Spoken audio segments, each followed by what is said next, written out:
I've got a business trip this weekend, so I'm counting on you to take care of the house and mom, okay? What? Again? I can handle the weekdays, but not having you around on the weekends is tough. Do you realize how hard it is? Well, I have work, so what can I do? That's true, but then why don't you start working? If you do, I'll handle everything at home. Think you can earn as much as I do? That's impossible. Right? So, please, no complaints. I'm counting on you. That was a conversation with my husband before our problems began. Looking back, it's strange to think that he was always away on business trips, even on weekends. This is the story of my husband's selfish actions. We live with mother-in-law. It's been few years since we started living together. Mother-in-law has dementia. Her symptoms are still mild, but she needs special care. At first, it was just a bit of forgetfulness, but then her understanding and judgment deteriorated. She became irritable, and when we went to the doctor, she was diagnosed with dementia. Amidst this, father-in-law, who had been chronically ill, passed away. After that, mother-in-law lost even more spirit and started to shut herself in her room. After discussing what to do about mother-in-law with the family, we decided that my husband, as the eldest son, would take care of her. When I decided to marry him, I knew that this day would come. Before mother-in-law was diagnosed with dementia, she was very cheerful and lively. She had my husband when she was young, so she is quite younger than my parents. She was strict with my husband when he was a child, and he still is a bit scared of her, but she and I got along very well. She was always kind to me and was always on my side. I admired and loved her very much. Whenever my husband and I had an argument, I would report it to her, and she would scold my husband for me. It was quite funny to see my husband's troubled face. I believe we got along better than most mothers-in-law and daughters-in-law. However, as I mentioned earlier, since the death of father-in-law, she lost her spirit and stopped being strict with my husband. Or rather, she stopped talking much. Taking advantage of that, my husband's attitude gradually changed. It was as if he was taking revenge for the past, becoming more arrogant. In hindsight, the family discussion may have been my husband's strategy. Initially, sister-in-law and her husband, who lived near my in-laws, were supposed to take in mother-in-law, but my husband prevented it. I'm the eldest son, so I'll take care of her. My husband was very insistent. He was always getting scolded by his mother. They weren't particularly close, which made me wonder why. Maybe he did have a sense of duty as the eldest son. But for some reason, I didn't feel that was all there is to it. Perhaps it was intuition. And when we started living with her, the bad feeling I had became a reality. Taking advantage of Emil's quietness, he did and said whatever he wanted. He started to boldly speak his mind to her, even though he was so afraid of her before. Because of her dementia, it takes time for her to understand what's being said to her. Yet, my husband didn't hold back his complaints. And I was the one who would stop him.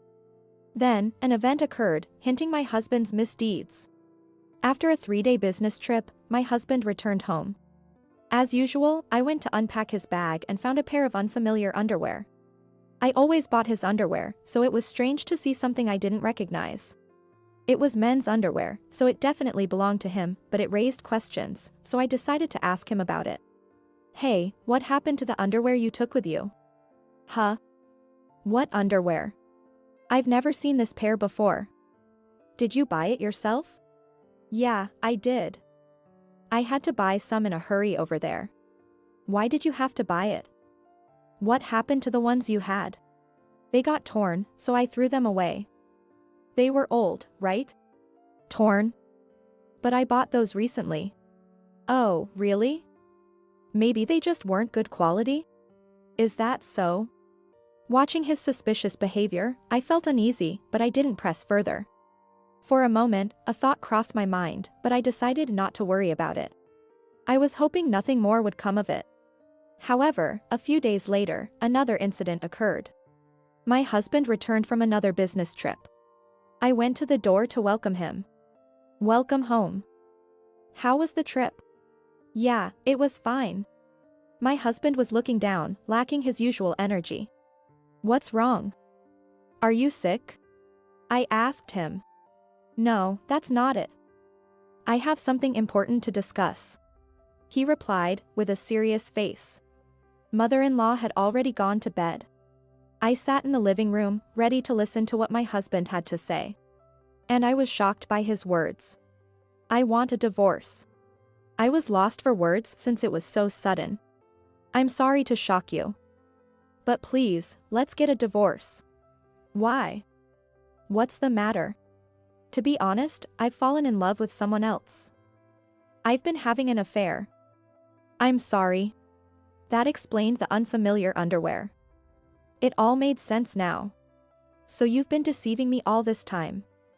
You're the worst. I deserve that. There's more. It's hard to say, but she's pregnant. Pregnant? What? My voice involuntarily raised in shock. I didn't expect this to happen. I just found out about the pregnancy yesterday. She's 6 months pregnant. I still can't believe it. But we have no choice but to have the baby. I intend to be the father.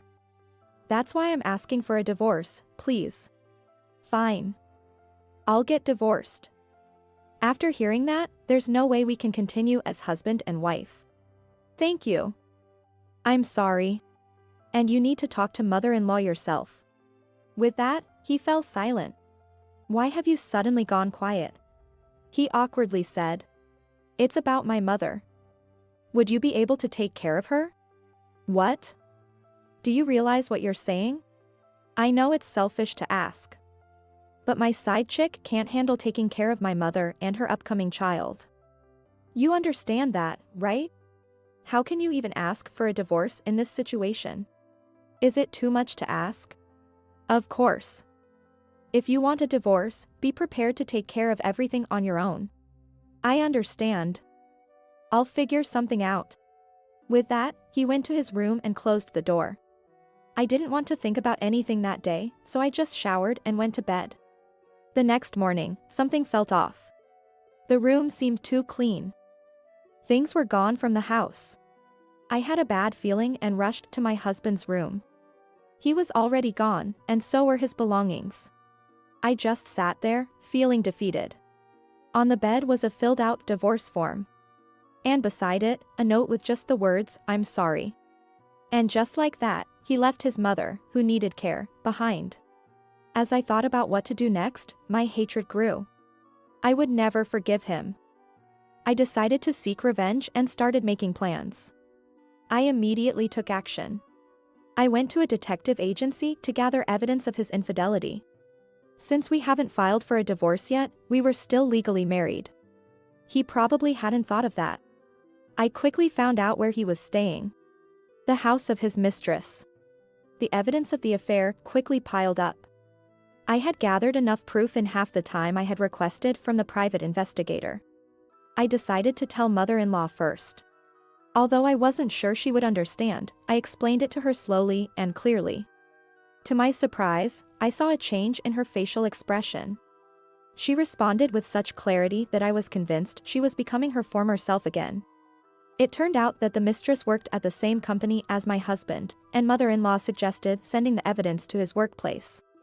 This will be our first act of revenge, she said with a smile. A few days later, my husband called, frantic. Yes, what is it? I responded calmly. Sending evidence of my affair to my workplace. Are you out of your mind? My husband was making a fuss over the phone. I never thought you'd do something like this. You're mistaken. It wasn't me who sent it. Then who did? It had to be you. Are you blaming it on me alone? Your abandoned mother is the one who did it. Don't think this is the end of it. I said what I had to say, and hung up the phone. The phone kept ringing persistently after that, but I ignored it. Then mother-in-law came in.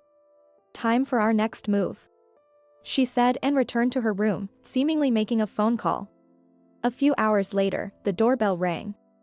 There was a woman standing in front of the door. I immediately recognized her, my husband's mistress. The face I had seen in photos. It seems that mother-in-law had called her over. I stayed in my room, leaving it to mother-in-law to handle the situation. Since my room was far from the living room, I couldn't hear anything, so I waited for the mistress to leave before asking mother-in-law about it. It seems the mistress was unaware of Emil's condition. If you're planning to marry my son, you'll have to take care of me. Are you okay with that? I think I'll be unable to use the bathroom on my own soon. Will you still marry him? Upon hearing this, the mistress was confused. Well, what's going to happen next? Mother-in-law seemed genuinely excited, almost making me wonder if her dementia had been cured by the thrill. And who would have predicted the outcome of her actions? The next day, the doorbell rang, and it was my husband at the door. What is it now? I was wrong. I want to talk. I decided to let him into the house to talk. Then, I heard an unexpected story from my husband. I broke up with her. The child isn't mine. It turned out that the mistress had multiple partners. She knew the child wasn't my husband's, but considered raising the child as his because of his status and financial stability. However, after speaking directly with mother-in-law, she realized she couldn't possibly be taking care of her. She got scared and confessed the truth to my husband. Upon reflection. Can we start over again? You don't need to answer right away. My answer is already clear. Leave this house immediately. We haven't filed for a divorce yet, because you missed signing one part in the paper. Since I have all the evidence of the affair, I will be seeking alimony. Please be prepared for that. I handed the divorce papers to my husband with a smile. Please, have mercy. Take responsibility for your actions, I said as I pushed him out of the house. Shortly after my husband left, mother-in-law came home from the hospital. Sister-in-law, who had accompanied her to the hospital, was there too, so I took the opportunity to report to her about what had happened. He got what he deserved. Sister-in-law said angrily. I really appreciate everything you've done, Mary. Taking care of me and dealing with my worthless son. I'm so sorry. I'll be moving in with my daughter now, so you go ahead and enjoy your life. Tears welled up in Emil's eyes as she said this. The next day, she moved in with sister-in-law.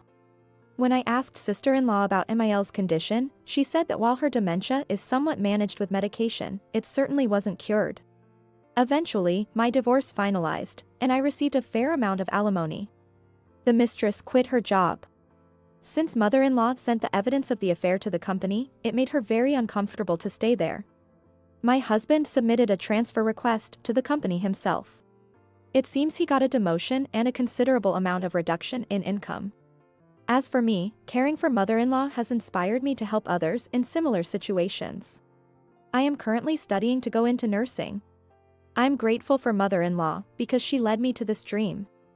I truly hope for the progression of her dementia to slow down so that she can live longer.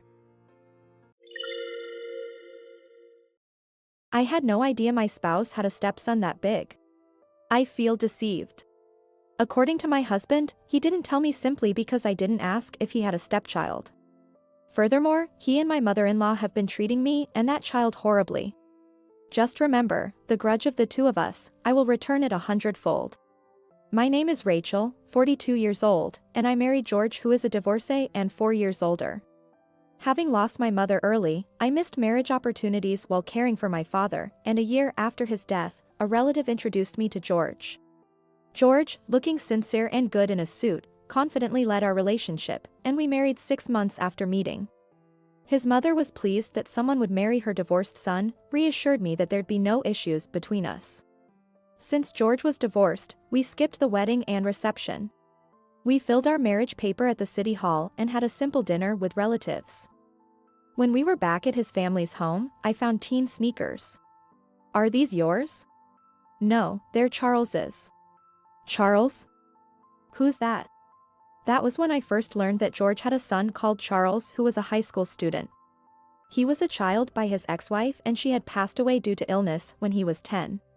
His grandparents wanted him, but mother-in-law insisted he stays as George's heir, and he has been living at this house ever since. I wasn't told any of this. Suddenly having a 16-year-old stepson for my first marriage was daunting. But George said, "You didn't ask, Rachel, did you?" Indeed, it wouldn't be strange for a divorcee to have kids. If it's my fault for not asking, perhaps that's true, but shouldn't such things be shared? On the first day of marriage, I already felt distrust towards George. Mother-in-law added, "Don't worry. We'll send Charles away after high school." Does that mean I have to deal with this for more than a year and a half? I was really shocked, but I also felt uneasy about her saying she'd kick him out. To use such words about her grandson, isn't that quite cold? Or is he really such a terrible son? This trouble on day one made me anxious, but I resolved to try. In the end, Charles, who didn't show up for the wedding day meal, emerged from his room the next morning for breakfast. He had the look of a teenager in full rebellion. Not even glancing my way. Hi, I'm Rachel. I'm starting to live in this house from today," I said nervously. He just muttered annoying and went back to his room with his slice of toast. I guess this is what they call the rebellious phase, I thought, trying to convince myself that all teenage boys must be like this. But then George and mother-in-law said, "Rachel, you don't need to bother greeting someone like him. Yeah, despite us making sure he goes to school, he's just become more and more of a problem. If he's going to turn out like that, we should never have taken him in." Hearing them speak like that brought back the unease I felt the night before. They say children all grow up the way they are raised, don't they? A child's personality doesn't just get better by going to school. Maybe Charles turned out this way because of you too? As I pondered this, mother-in-law spoke to me. "Rachel, don't worry about Charles. Could you massage my shoulders and back later?" Yes, of course. As getting older, everything starts to hurt. I'll need you to do this every day from now on. Every day? I thought, and George added nonchalantly. "That's great, Mom. Rachel took care of her dad for a long time, so feel free to ask her for help. Really, it saves money, and that's a big help." Their words made it clear to me. George married me to be a caretaker for his mother. I remember how their faces lit up during the first meeting when they heard I'd been caring for my father for nearly 10 years. As I recalled this, my displeasure must have shown because George glanced at me and said, "What's wrong? A woman over 40 getting married should be grateful." I didn't want to hear that from a divorced man over 45. Although I didn't talk back, I was already regretting this marriage. Afterward, George and mother-in-law's true colors became increasingly apparent. George, spoiled by his mother, wouldn't even take his socks out of the dresser himself. It was always Rachel.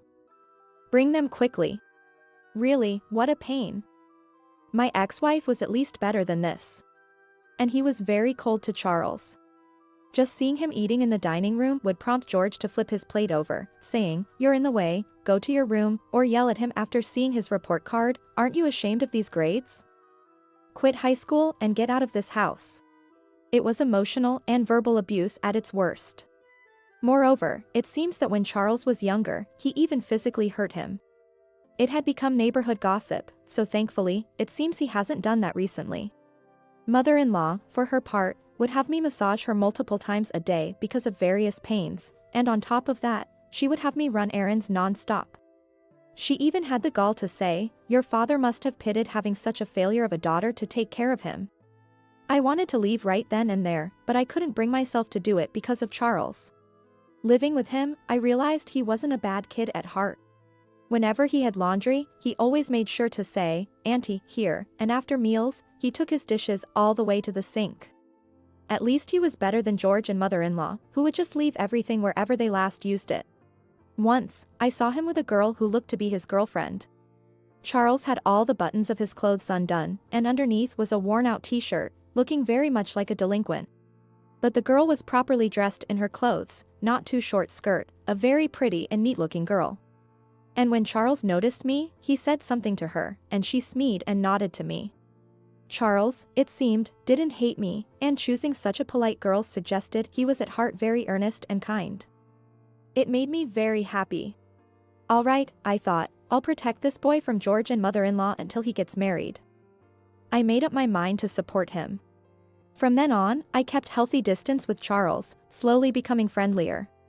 I made his favorite meals and gave him nice sneakers for his birthday. Once, when he was down about bad test scores, I confessed my own worst grades from when I was a student. "You're just as dumb as me," he'd laugh, and it made me so happy. However, as I grew closer to Charles, George and mother-in-law's behavior toward me worsened. "When thinking about you, Rachel, you're over 40, right? That means you can't have George's children. We'll need you for caregiving, but maybe George needs another woman, huh? I recently met this young and pretty bar girl. When I told her I was married, she was shocked, so maybe I'll have her bear my child." That they could say such things to me, even half-jokingly, shows they really only see me as a housekeeper or a caregiver. Well, that's fine, it's actually more convenient for me. Yes, I'm terribly sorry for being such an incompetent wife, unable to bear cute grandchildren that resemble George, I said meekly, apologizing. For years later, Charles turned 20 and was set to marry that young lady from back then. Hearing they didn't have much money as both were high school graduates, I gave my savings of $10,000 for my single years. I also rented out the restaurant where she worked and invited many guests, mainly former classmates, for a lively wedding reception. I prepared a surprise gift for Charles, which he was delighted with. Of course, George and mother-in-law were not invited. Good, my role is over. I thought to myself as I headed home, only to be called into the living room by my husband, where mother-in-law was smirking. George handed me the divorce paper that was on the table, saying, "Thanks for the hard work, housekeeper. Now that Charles is gone, you're no longer needed, so let's get divorced." Wait, what about taking care of mother-in-law? I was surprised as I had planned to bring up divorce myself. Actually, I picked up the divorce paper today from the city hall. Did you know? You can't ask for a divorce if you're the one at fault. George and mother-in-law looked shocked, not having considered that I wanted a divorce, especially that they could be responsible. George turned red and yelled, "You have no right to ask for a divorce. You can't have children, you can't even take care of my mother properly, it's all your fault." Mother-in-law agreed. "Exactly. We took you in even though you were past your prime, and ever since you came, my health has gone downhill. Mother, all you do is give orders and lie in bed all day. I think that's why your health has deteriorated." I retorted, and she fell silent. "I've endured the last 4 years, putting up with trash like you too. I'll tell you why I've been so patient." "Trash? How dare you?" I told them that I had tolerated everything until now just to help Charles, who had been ignored and treated harshly in this house. Now that Charles got married today, there's no reason for me to stay married, so I asked for a divorce. George snorted in derision. "You're an idiot. Even if you got on Charles's good side, you won't get a dime of assets from us. You should have been more devoted to us instead of him." I laughed back at him. "What assets? There's hardly any left. Your father gambled it all away, I heard from the neighbors. Debt collectors came by many times." George was surprised I knew, but retorted, "We still have this house. If you stayed married to me, you could have lived here for life." I've seen termites flying around the house lately. I heard if you see one, there are 30,000 hidden. This house is in a pretty bad state. I don't want such house. They were silent, so I went on the offensive.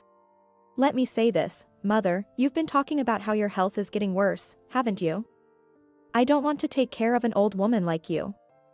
In 10 years, George will be retired. You expect me to take care of him for the rest of his life? That's a joke.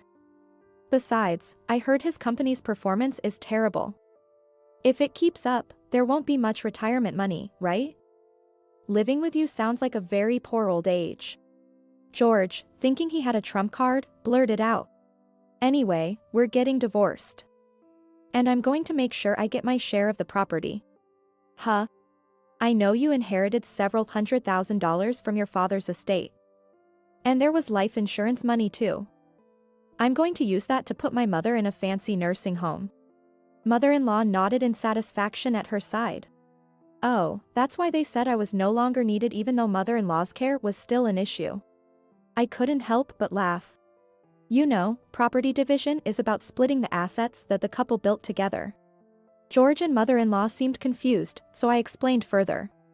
"That means, neither my father's inheritance nor the life insurance payout are included since they weren't built together by us as a couple. Sorry to burst your bubble."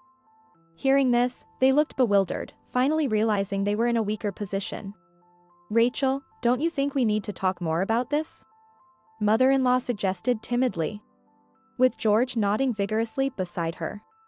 No, thank you. I'll go ahead with the divorce. I thrust the divorce paper I had obtained at George. I have plenty of recordings of the abusive things you two have said to me and Charles. If we go to court, you'll definitely lose. After I said that, George, looking like he had swallowed a bitter bug, reluctantly signed the divorce paper.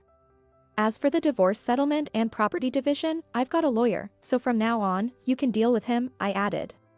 I handed them the lawyer's business card, and they seemed to resign themselves to the situation. That's it, right?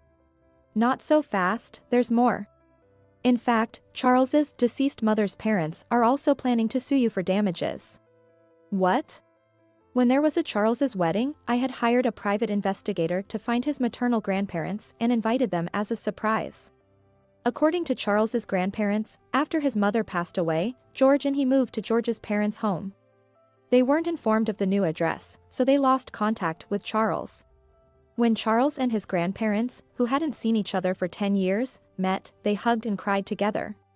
After hearing about the mistreatment and verbal abuse toward Charles from George and mother-in-law, his grandparents decided to hire a competent lawyer to pursue the case thoroughly. George and mother-in-law were shocked by this revelation. I delivered the final blow to them. Mother, please find George a young, healthy woman who can bear children. But, do you really think any woman would want to marry a twice-divorced, over 50-year-old man with no real assets and a hint of old age? After I left, I heard that they became quite troubled.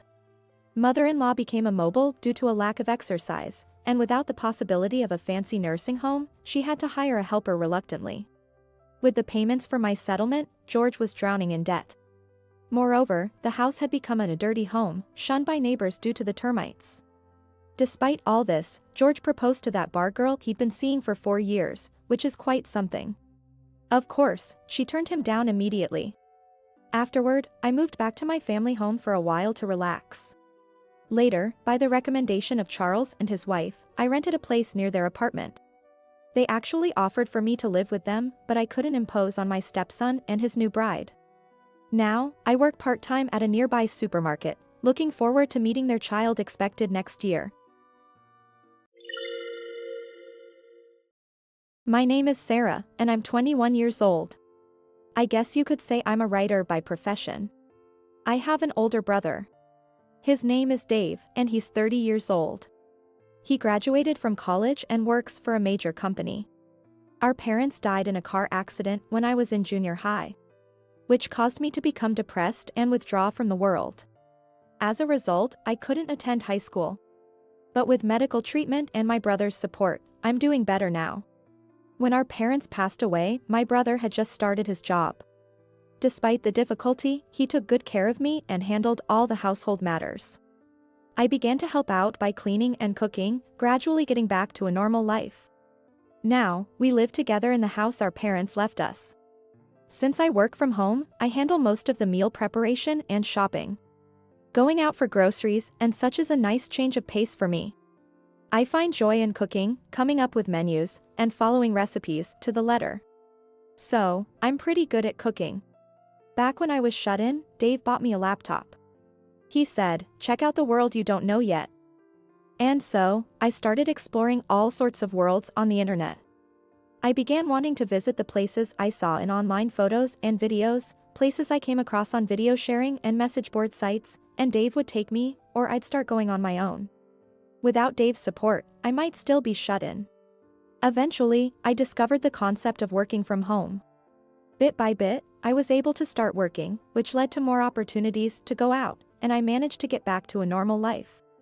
After our parents passed away, Dave became like a parent to me. He has this perfect balance of kindness and strictness. He was always serious about his studies, which is why he could get a job at a major company after graduating from a national university. Now, 7 years have gone by, and he's been promoted to a senior position. There's been a change in Dave. He was always shy around women, but after seeing all his friends get married, he finally started dating someone he met through a friend. 2 years on, she proposed, and they decided to get married. One day, he said there was someone he wanted me to meet and invited me to dinner. It was at this traditional American-style restaurant. A bit shyly, Dave introduced me to the woman who'd become my sister-in-law. And graduated from the same university as Dave and is 2 years his junior. She works at a major food company. Her wavy, shoulder-length hair makes her look more mature. Nice to meet you, I'm his sister, Sarah. Please take good care of my brother. Pleasure to meet you. I'm Anne. You're such a cute sister. I've always wanted a sister, so I'm really happy you're going to be my sister-in-law. She had quite strong makeup on, but she had the air of a lovely woman. And then, she started asking me about myself. Dave graduated from a good university, so Sarah, you must have gone to a decent college too, right? My brother answered on my behalf.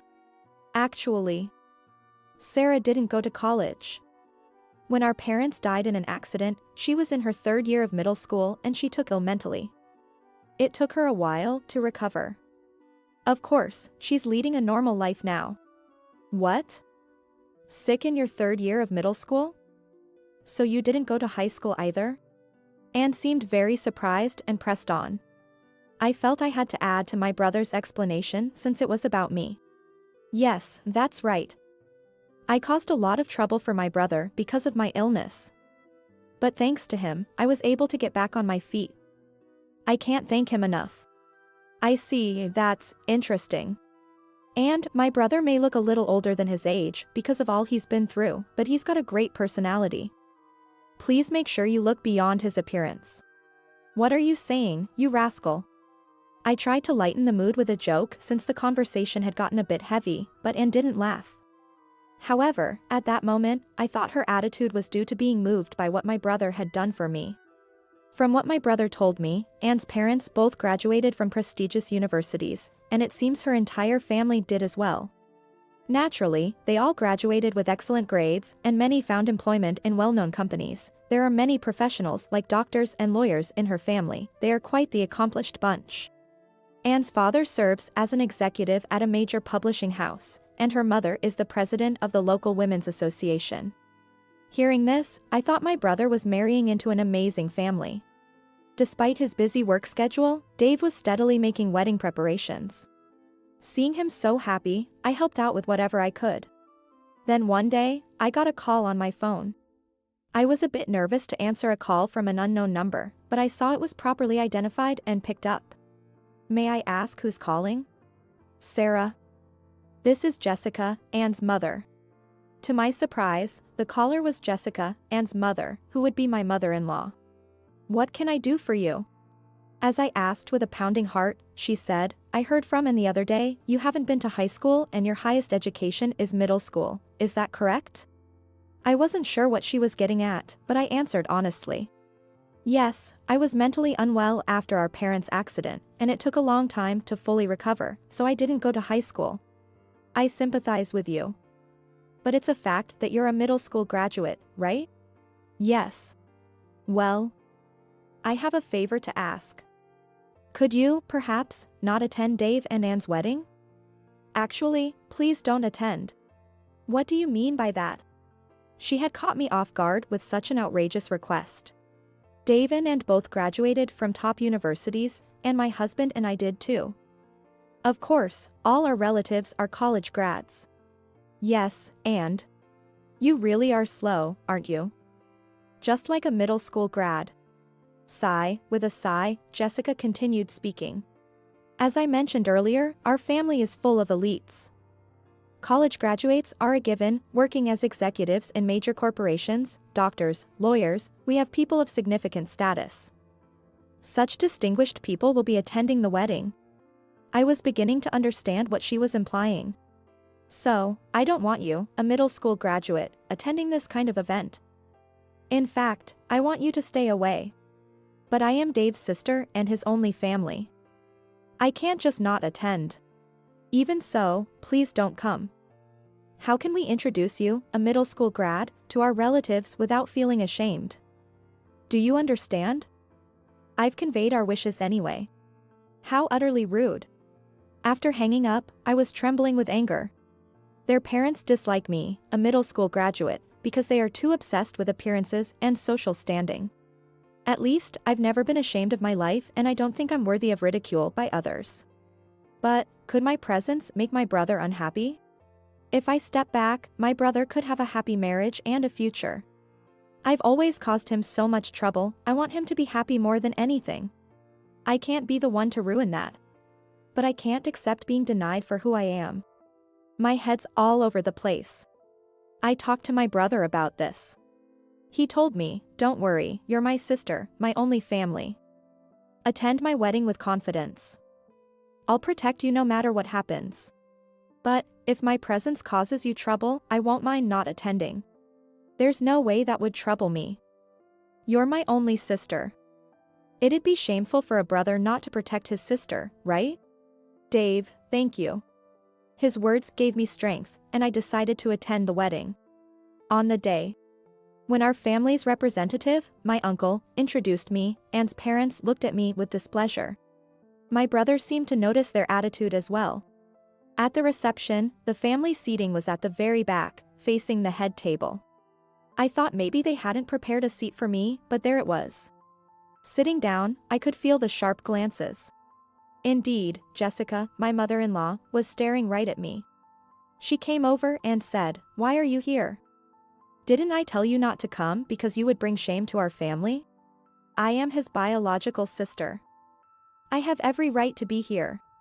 I responded firmly, and she retorted, "Such cheek from a middle school grad, you'll remember this." Leaving those nasty words behind, she walked away. Then the bride and groom made their entrance. I couldn't help but smile at Dave, looking different from usual. Anne was also glittering and dressed beautifully. As soon as the go-between finished, Jessica stood up and spoke with the MC. Grabbing the mic, she started with a loud voice. "All of our family members have graduated from college and have reputable jobs. We see Dave as fitting for our family, but there's one issue." She paused, then continued. "It's his sister, a middle school graduate. She is an embarrassment to our family. We implore the groom to disown her. If that's not possible, the marriage cannot go forward." The room stirred, but Jessica turned to Dave, asking, "Can you promise right here to disown this shameful middle school grad sister and join our excellent family?" And her father nodded as if it was expected. She then handed the mic to Dave with a victorious expression. He took a deep breath and answered, "Yes, my sister didn't finish high school. But she's my family. I can't disown my sister. To all present, I apologize, but I must call off this wedding and sever ties with this family. That's my decision." After declaring that, Dave slammed the microphone down on the table as if to make a statement and walked straight over to me. With a refreshed smile, as if a weight had been lifted, he spoke to me. "Sarah, I'm sorry for dragging you into this. We don't need to stay at such a place. Let's go home." I later heard from the relatives who were present that the wedding reception was cancelled after the groom, my brother, walked out. Anne started crying, her parents were blamed by the other relatives, and they ended up apologizing profusely. They even had to return the wedding gifts they had received. Sometime later, my brother received a call from our uncle. He said that while Dave's actions at the reception weren't commendable, had things continued, he would have ended up disowning Dave. Anne's family agreed to bear all the costs of the ceremony and offered a significant amount as compensation, but my brother declined. He said he would rather have a sincere apology to his sister than settle for money. After a while, a meeting was arranged at our home to discuss the aftermath. I had resolved to show Anne's parents just how mistaken they were about me. And her parents and I had a discussion. They brought a gift and some money as an apology for the inconvenience, apologizing for their behavior at the reception. However, the apology didn't seem heartfelt, it was more like they were just going through the motions. Jessica, the former mother-in-law, made it clear that she had no regrets, saying, "We should have done a thorough background check. That would have prevented this mess." Her husband, Ethan, also added, "Dave should have explained everything about his sister to us from the start. That way, none of this would have happened." Furious, I proceeded with the plan I had prepared. "Ethan, you work at Rainbow Publishing, correct?" He looked at me disdainfully and replied, "Yes, that's right. I'm a director there." "What about it?" I've been working with Rainbow Publishing. However, I've decided I don't want to continue my contract with a company associated with you.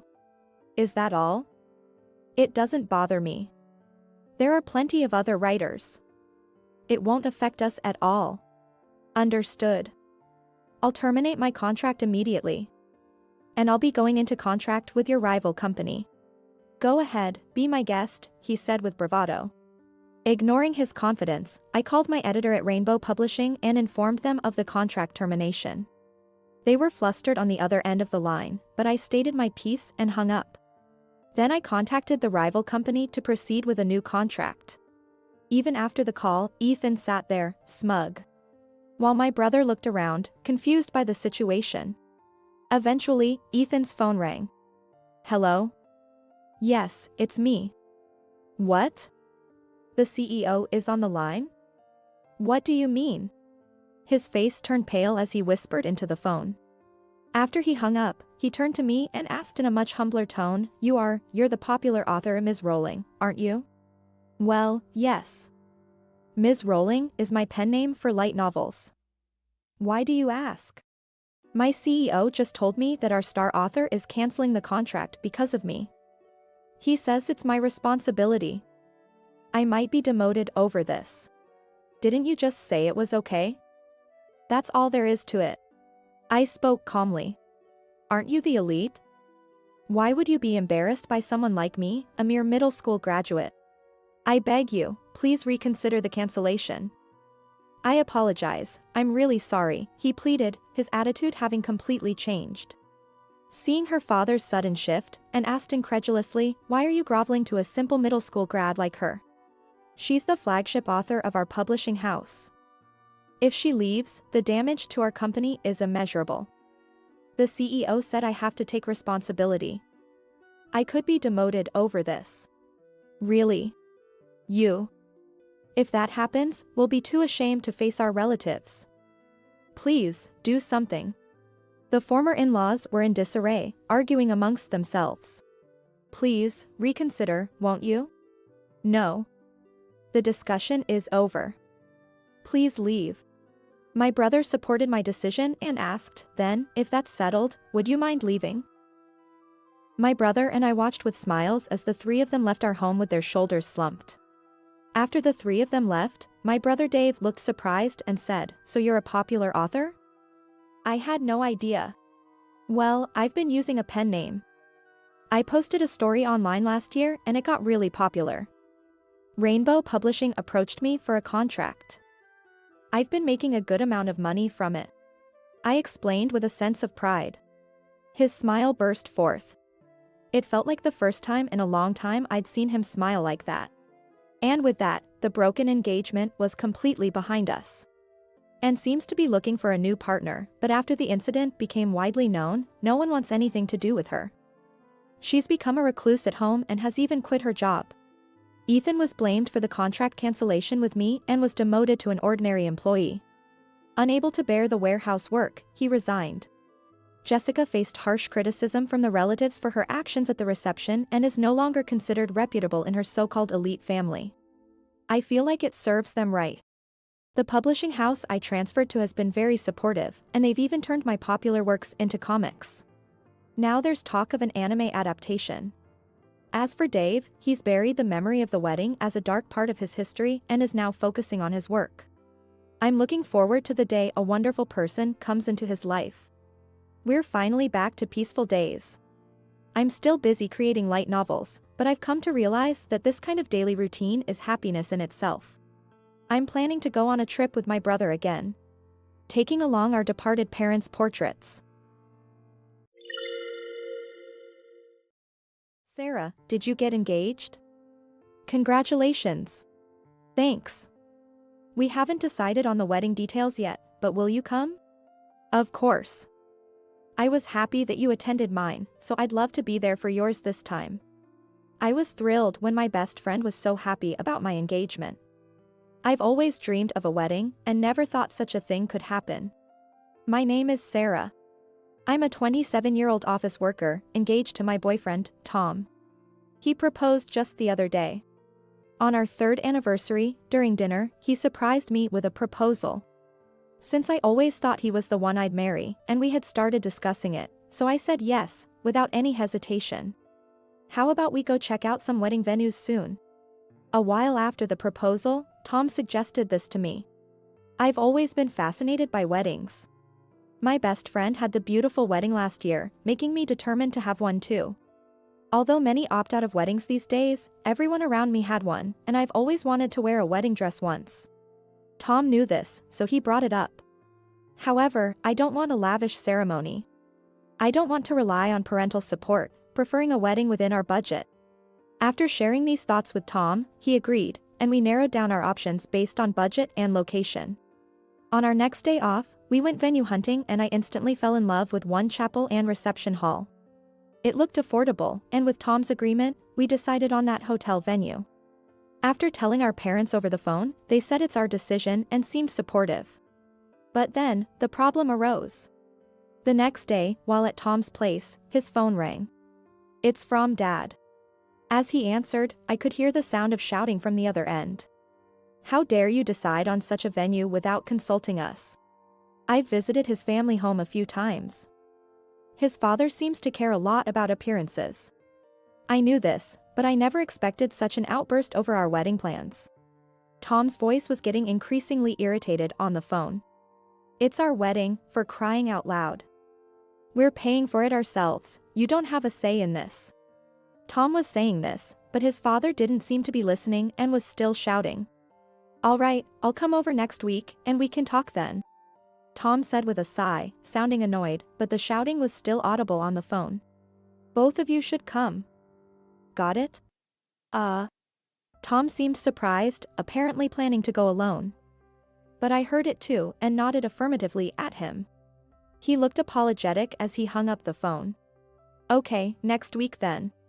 After hanging up, he turned to me, almost as if he was about to kneel in apology. I'm so sorry. Really sorry. Dad's always like this, wanting everything his way. He's showy, probably wants a bigger wedding.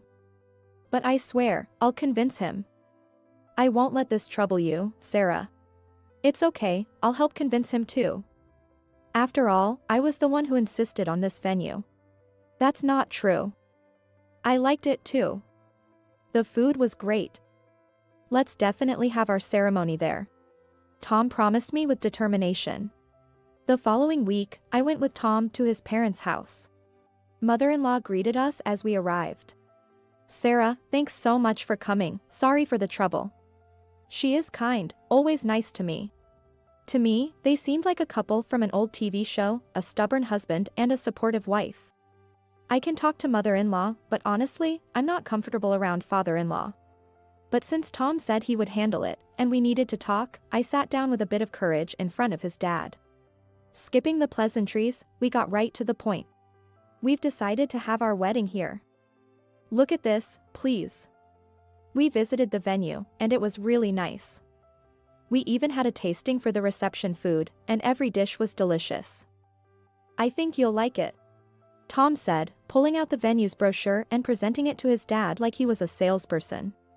Oh, isn't that a lovely place? Mother-in-law said, looking at the brochure, but father-in-law remained silent with a scowl on his face. After Tom finished his pitch, his father sighed.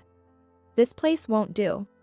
He talked about how other relatives had bigger weddings and how having a smaller one would be embarrassing, clearly wanting to show off. Then, he turned to mother-in-law and said, Hey, bring that over here.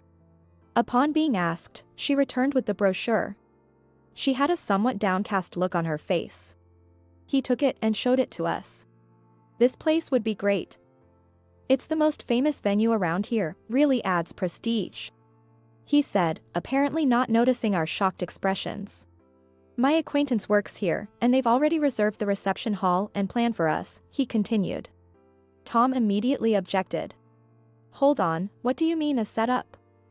We don't want to have our wedding here. It has to be a place like this. Here's the venue and the plan. He insisted, showing us a brochure of a very formal venue, completely different from what we envisioned. It was so large, we wondered how many guests we'd need to fill it. We didn't plan to invite more than 50 people, but this venue would require double that number. Moreover, the plan he brought up included an outdated gondola show. A gondola, really? That's not what we want. About this plan, father. Oh, this? Gondolas and smoke were the symbols of weddings in our time. They're essential. In stark contrast to him, who was brimming with confidence, Tom and I were completely disheartened. We exchanged glances, both just sighing in frustration. Anyway, it's our wedding. We'll decide on the venue and the plan. Plus, a place this big will cost way more, Tom argued. Don't worry about the cost. I've asked my acquaintance, so it's cheaper. You should be grateful for my connections. Father-in-law said proudly. However, the nature of this distant contact was unclear. Relying on such a weak connection for a discount probably wouldn't make much difference in the end. It might be cheaper, but it's still more than double what we planned. We're not inviting that many guests. It's not feasible, Tom stated. This seemed to strike a nerve with his dad. How many guests are you planning to invite? Can't you even fill a venue like this? He exclaimed. When he heard the number of our guests, he became even angrier. Such a small number would barely cover the relatives. No way, we don't have that many relatives. Tom said with an exasperated look.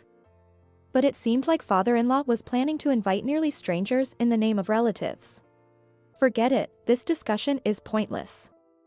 This is one thing I won't budge on. No matter what you say, if you're going to keep this up, Dad, you don't have to come to the wedding. When Tom said that, even his dad finally quieted down. Mother-in-law, who had been silent until then, also joined in to support us. Honey, let the kids do what they want. Times have changed since our days, she said. Finally, his dad backed down. After that, our wedding preparations went smoothly. Choosing the wedding dress and planning the event was fun. We almost finished the guest list, settling on around 40 people. We decided on just one outfit change. It might seem minimal, but we found a dress we loved, and that was enough. We allocated the extra budget to the food. With most of the details set, we went to report to Tom's parents. Tom, fearing his dad might object again, said I didn't have to go, but I thought it's better to inform them in advance to avoid further issues. As expected, father-in-law had only complaints. Just one outfit change. I expected at least 3. And the guest list needs to be doubled. We can increase it just with our relatives.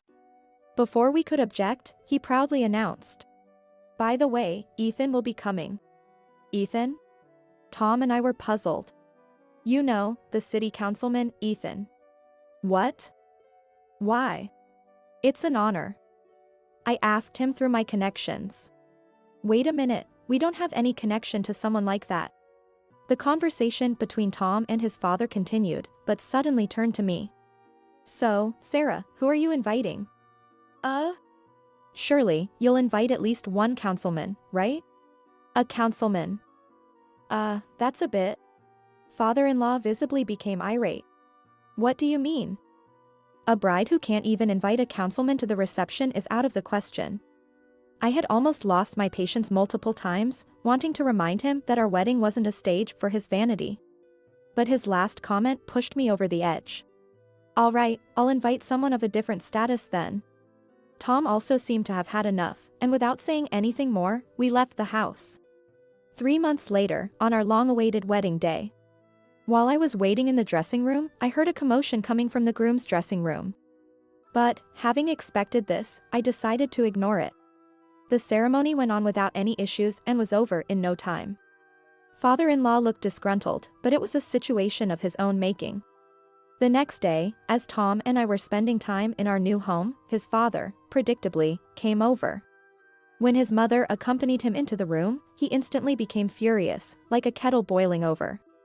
What was with the guest list yesterday? I couldn't help but smile inwardly at the predictable scene. You're the one who said to invite a councilman. Tom retorted, and his dad started to falter. I had no idea a former minister would come. That's why I told you, I would invite someone of a different status. You're not supposed to show up the groom. Because of you, my reputation for inviting the city councilman has been tarnished. I shook my head when Tom tried to intercede. Then you shouldn't have said such things in the first place. It's not my fault if your reputation suffers. I didn't have any other acquaintances to invite. Once I started, I couldn't stop. You thought I couldn't invite someone more important than the people you invited, right? Were you planning to say I wasn't a suitable bride? I didn't mean it like that. He visibly shrank. Then what did you mean?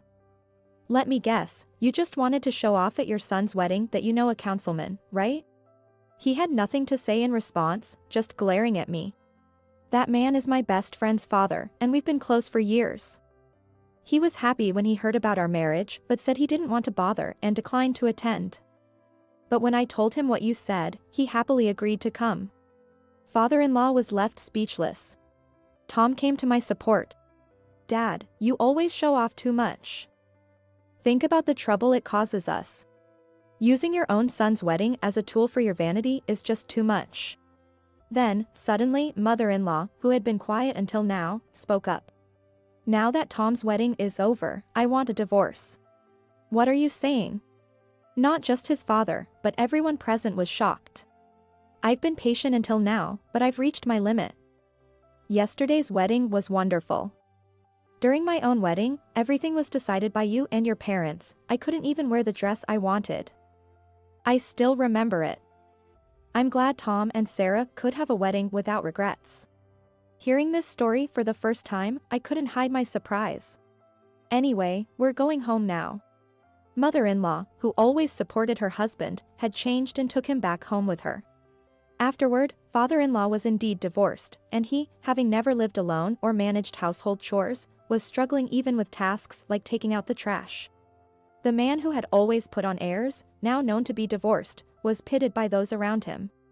Tom's mother, having gathered evidence of long-term emotional abuse, received alimony and became much brighter in her demeanor. Life with Tom as newlyweds was going well, and I was very happy. It was just a coincidence that my best friend's father was a former minister, but it helped us break away from the vain father-in-law.